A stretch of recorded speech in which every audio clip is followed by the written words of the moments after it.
Welcome to the 10 Acre Woods. My name's Mark, and another year has passed. So it's now the end of 2018, so I decided to do a little bit of a review on what has happened. Now I know there's a lot of new subscribers that have subscribed to the channel lately, so this is kind of a brief rundown of just everything that happened throughout the year. I will put a link in the description and a card and a link at the end of the video on the playlist. And you can always view those playlists if you go to our main channel on YouTube and then click the playlist button. And I've put all of the years and all the videos in order so you can go through and watch those. Well, I guess it was this past January, because January is only a couple of days. January of 2018. We had some rabbits that came in. Now these rabbits, there were two that were purchased from a pet store. And of course pet stores don't always do a good job in sexing the rabbits. So I actually did a video on that as well. And they were expecting, I think it was 2 males or 2 females. Well, they ended up getting a male and a female. And shortly thereafter, they had some bunnies. So they brought the rabbits into us and they were thinking about getting their male fixed and then having the 2. Well, there were 4 females and 1 male in the litter. So what they ended up doing is leaving the female mother with us and then taking the son, and they had 2 males. Also in January, Manya came in. So Manya was a rescued pony from a ranch. That ranch got in, I believe it was almost 30 horses and ponies that they got in. So they contacted us because Manya actually has a bum leg. She had it injured a few years ago and it just never healed properly. So their concern was that she was going to go for meat. So we brought her in here and she actually was pregnant. So we were expecting a little one. Now in February, we had more rabbits come in. So these rabbits were, from what I understand, somebody had some rabbits and decided it was a good idea just to let them run free. Be with nature. But that didn't work out too good, knowing how rabbits can breed. So we got in, I believe it was about 27, 30 rabbits, and most of them, well, most of the females anyway, were all pregnant. So that multiplied into probably, it was pretty close to well over 100 anyway. And we had to find homes for them. So throughout the year we had found quite a few homes. Going out and doing our mobile petting farms, we had taken some rabbits out and we had adopted them out. Now we always have an open door policy that if it doesn't work out for whatever reason, those animals can come back to us and we'll find them a new home. So it's not, we'll support our adopters in any way we can, and they can come back. In February we had Oliver the pig come in, and we had 2 goats. I know one of them's name is Ralph, but we couldn't remember what the other one's name is. They weren't here for very long, and what had happened was we work with a agency called RAMS, Rural Animal Management Services, and what happens there is they will they're essentially the city pound, but in the country. So they'll take animals and then we bring them in, put them in isolation. If the people don't pay for the animal to get the animal back, then we take them over and we either keep them on yard or we'll find them new homes. But we didn't have a problem finding Oliver and the 2 goats a home. So they were only with us I think maybe a week. They came in and we had somebody that was interested right away. So that worked out well. So spring came, and with spring, spring babies. So our 3 mama pygmy goats had their kids. Snow was the first one to have hers. And she had twins. So she had 2 kid goats, very healthy, everything went well. The following day that we had Patches. Patches had triplets. Now there is a concern with triplets because of course Female goats only have 2 teats, so they can only handle, most of the time, depending on the goat, they can usually only handle the 2. So the third one is pulled. And that's very similar to sheep as well. Usually sheep breeders will pull one of them and they don't have time to bottle feed. So that same day, Blackie had hers. So she had one healthy big boy that came out first, and then she had Sheldon came out second, which he of course had his issues. He was the runt, and then Sheldon's sister came out after that. Now getting to Sheldon, for whatever reason, his development as he was becoming a goat just didn't click for some reason. And he has what we tend to say autism. So he's cute in his own little ways, but he had a rough go of it at the beginning, and we didn't know if he was going to make it. The vet told us that he wasn't going to make it. 0% chance of survival, but that didn't stop us. We decided, well, let's get some milk in this kid and see how things go, and we'll take it one day at a time. So it was a little tough in the beginning, feeding him a little bit here and there of milk, trying to get that build up to get his energy and keep his energy up. And he took to the bottle. So we got that food in him. He got stronger. He got healthier. He's still fairly small, but he's doing fantastic even to this day. Now, a few weeks after, it was probably about a month after, Sheldon actually went off to a school. Now, it was a school just north of Winnipeg, and there was a principal, I believe it was a principal that contacted us. The school was doing a Wee Day fundraiser, and they were looking at having a goat come out, because their whole thing was to kiss a goat. So I'm not exactly sure how it worked, but as it turns out, it was the principal that had to kiss a goat. So Tara decided, well, instead of taking something like Carl or Billy, a stinky goat that they had to kiss, let's go completely opposite, and we will take a cute little kid goat. So Sheldon went off to the school, and as soon as the other teachers saw that it was just a cute little goat, they decided that they were going to donate a certain amount of money, and they would get to kiss the goat themselves. So in May, we had Manya that had her little filly.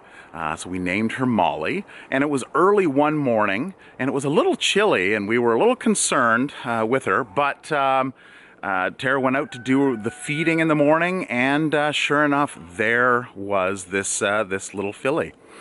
Very healthy, in great shape, and it's just amazing on how big, I guess it's because of the legs, the long legs of this little filly. It was amazing on how large that she was. Now, this was the first horse/pony that we've had birth on the 10 Acre Woods. So it was kind of a little bit new to us, but keeping a close eye on them. She did wonderfully. She was feeding. She was very protective of this little one. Wouldn't let us get close to her little filly, which was quite a change from before she actually gave birth. We could go up, and there was not really too much of a concern.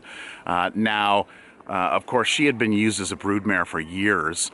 And she was pregnant when she came in, and they actually both were rehomed next door. So that was wonderful. The neighbors saw them, and she wanted to take them. She wanted to have them and take care of them.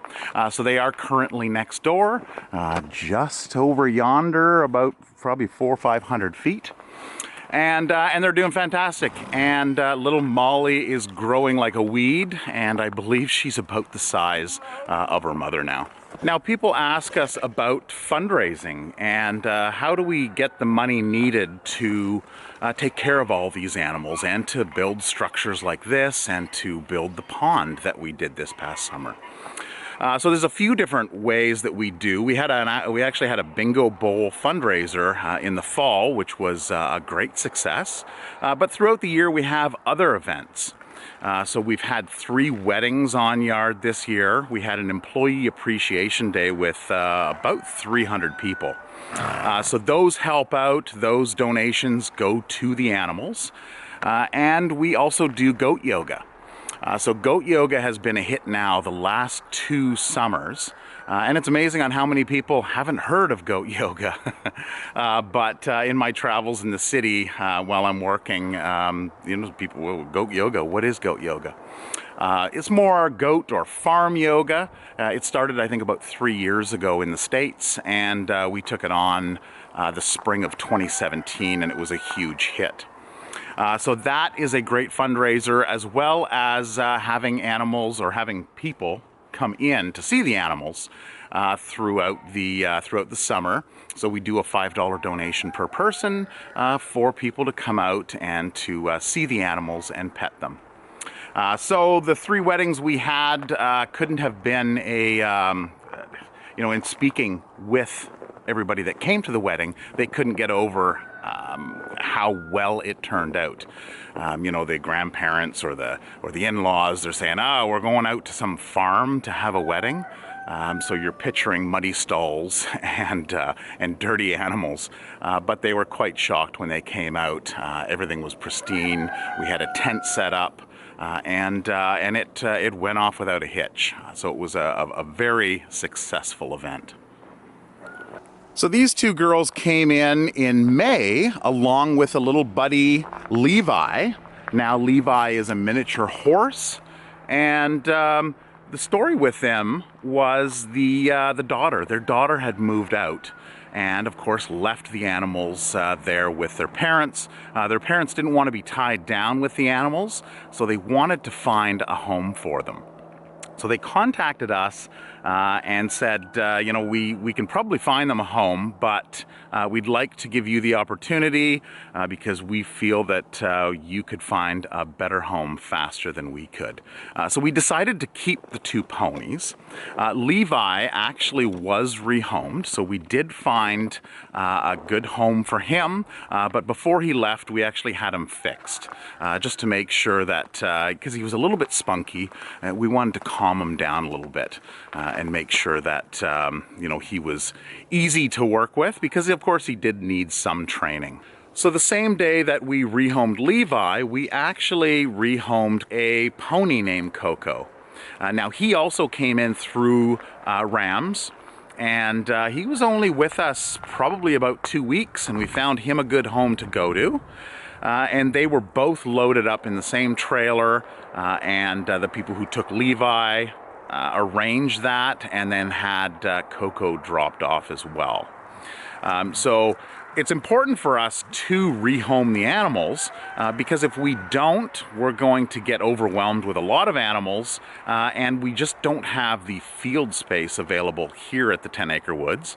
Possibly if it was the 10 acre fields of fresh forage, but we do have to move them off, and there's actually a lot of people looking for animals. So we don't charge a lot of money for the animals.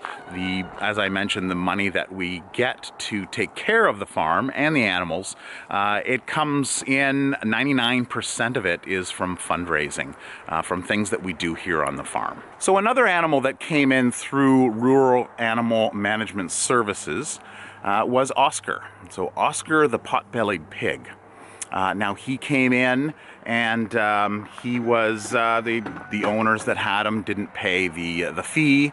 Maybe they just didn't want him back. I'm not quite sure. So we had him here, and we had him in the isolation for the 7 days, on hold for 7 days. The owners didn't pay, so Rams contacted us and said, yeah, you can go ahead and either rehome or take possession of the pig. But we found him a home fairly rapidly, and a lot of these homes that they go to are to other farms in the area. People moving out from the city, wanting a country life, and wanting to start off their own little hobby farm. So then we move on to the alpacas. So Barry, of course, came in a couple years ago, and he actually came in with a buddy. His name was Rico, but Rico had passed away that same year for whatever reasons. He showed no signs of illness, but when Tara came out to feed one day, he had passed during the night. So we wanted to make sure that Barry had some company. And in company, we contacted, Tara contacted a few different places and found these 3 girls. Now, I say these 3 girls because that's what we thought. Because of the condition they were in and the dire need of shearing, the owners that had them thought they were female. But when we went through the shearing process and got them cleaned up, Shanzy had some really bad teeth. Quite an overbite happening on the bottom teeth, so those needed to be trimmed down as well. But once we got them all trimmed up, we discovered that no, Marlene is actually Marley, a boy alpaca. So we had some concerns there because him and Barry were, they were rivaling for the females. So we actually had to separate Marley and put him up front with Carl and Billy. And everything went well. So in the fall, when we moved them back together again, everything seemed okay. We kept an eye on them. Them and the ponies coming in and our stud goats coming in. Everything worked out. So now Marley is back in with the herd, and everything is doing great. Now, in July, I guess, we had the pond construction. So the pond is something we were looking at doing for a few years. It's basically running on groundwater. So it's all groundwater. And the last couple years, we just haven't had the rain or the snow to keep it full and maintain it. So we had contacted a company who decided to come out and take on this project. So the pond got dug out and got reformed, I guess you'd say. And then a hard plastic liner was installed into the base of the pond, and it was secured onto the edges. So now we can actually fill up this pond, and it has an overflow that goes out. So working the same way it did before, which is basically a water management pond, which was the original purpose of it. It now is lined, can be maintained with an aerator, waterfall, and it's a great feature in addition to the yard. The ducks seem to really love it, and the geese seem to be always in the top section of the pond, the smaller pond. Now at the end of June, it was time for sheep shearing. So we shear our sheep every year, and we've actually done a video on the processing of wool, which Tara is actually doing the alpaca wool right now. So her and Tiana have been working on that over the holidays, just learning and trying to get all that figured out. So the carding and the spinning of that wool. So we do use the wool on yard here, or we're trying to anyway. The first batch that we had a few years ago, we donated it off to an old folks home that had a few ladies that did spin wool. So they grow annually, and they need to be sheared annually. So it can get 3-4 inches thick pretty easily. And of course, this time of year, their coat is nice and warm and insulated. But of course, you want to make sure that you shear them in the early summer, in the spring, just to make sure that they don't overheat. And of course, it's easier to work with the wool if you're processing it. If it's only been a year, once it gets longer than that, we found that the alpaca wool, once it had grown that long, it was a little bit harder to process. With July came 2 rats. So it's something that Tara and I have had as pets for years ago, but we haven't had rats in quite a while. So these rats came in because of a foster girl. She was changing homes and she just couldn't take the rats with them. So the new home wasn't allowing her to bring them along. So she brought them by here, and actually we had no problems rehoming them. Even for a month afterwards, we had comments asking, have you found them a home? You know, we're looking for a pair of rats. Very popular animal. We quite enjoyed them when we had them ourselves, when Tara and I had them years and years ago. Now later that month we had an interesting wildlife come in. So it was a raccoon, a little baby raccoon, which of course Tara had named Bandit. So Bandit was actually out in cabin country, and there was a family out for the weekend, and they heard this crying noise happening. They couldn't quite figure it out, and after a day or day and a half of searching and trying to figure it out, they found this little baby raccoon that got left behind that was actually stuck in a wall cavity. So it's important that when you do find wildlife, don't go in right away and pull them out. Always check to see, you know, if mom is around, because a lot of times that is the case, and animals will only go and feed their young at certain times during the day.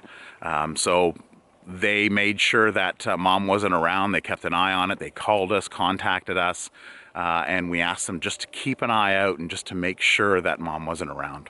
And unfortunately, he did get left behind. Now, we aren't a wildlife rescue, but we do work with different other agencies in taking those animals in. So Little Bandit went into the local wildlife rehabilitation center, and they actually had, I think it was about 4 other raccoons, so they can grow up and be released on their own. So also in July, we had a couple pigs come in, a couple small pigs. Now they are the Yorkshire type breed. They are a meat breed, a very large pig breed. And the first one that came in was Wiggles. Now Wiggles came in because there were a couple girls that worked at a hog ranch, and Wiggles got stepped on by mom, which isn't an uncommon thing. It happens quite a bit. Broke her leg. So they took little Wiggles home and decided to take care of her and make sure that she was all right. Unfortunately, Wiggles didn't see a vet, so the leg did calcify. She could still use it, but the concern was as she got older and as that weight got put on, that she may not be able to walk. She may have a limp down the road. Now also, that same month, we had a little Bouncer that came in. So Bouncer was actually found on the highway in northwestern Ontario, and he fell out the back of a hog truck. So he was quite injured, and the family that found him took him into the local wildlife rehabilitation center. They gave him the vet care that he needed, and but of course they're a wildlife rehabilitation center, so they take the animals in and then release them. So you're not going to release a Yorkshire pig into the wild because it's not a wild animal in these areas. So the girls contacted us and asked us if we had some room for them, and of course we did. So they came in, and Wiggles and Bouncer got along great. They were about the same age. And we did find them a good home. So also in July, we decided to hatch out some monarchs. So it was Monarch Butterfly season, and we do have some milkweed up in the garden, in the front garden. And we had a visitor that came out, and she actually wrote a book on butterflies of Manitoba. And she called us over and said, you know, look at this. Because she's always looking. Whenever she sees milkweed around that time of year, she's always looking. And sure enough, it turns out that there were some chrysalises. I think they're called chrysalises. Well, actually not chrysalises, sorry, they were caterpillars. But I think she did see one chrysalis that was there as well.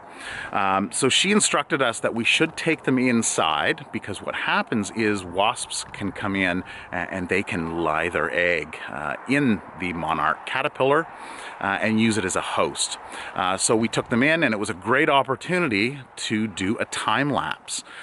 So I've seen a couple time lapses out there. I pulled out the GoPro and we put the caterpillars into an aquarium, and I got this beautiful time lapse of the caterpillar going into the chrysalis stage and then emerging as a butterfly. So that was really neat. Tiana is into butterflies. She wants to actually build a butterfly building so that she can do a little bit more with that. So that was quite exciting. Now this summer we also had Hannibal come in. Hi Hannibal! Now Hannibal had a buddy, a farm buddy, named, what was Hannibal? Hannibal Lecter and Clarice, that's it. So Clarice was his farm buddy. And Clarice passed away, so he was alone. And the owners were concerned that he was going into a depression. He had heaves pretty badly, which you get from dusty hay, and which seems to have, he coughs every once in a while, but it seems to have cleared up pretty well. Right, Hannibal? Hannibal, are you sleeping? So somebody else that came in also was Bronwyn. So Bronwyn is the sheep that we currently have in the building, and she is expecting. So we have gotten word from the breeders that had her that the other sheep have already had or started having their young.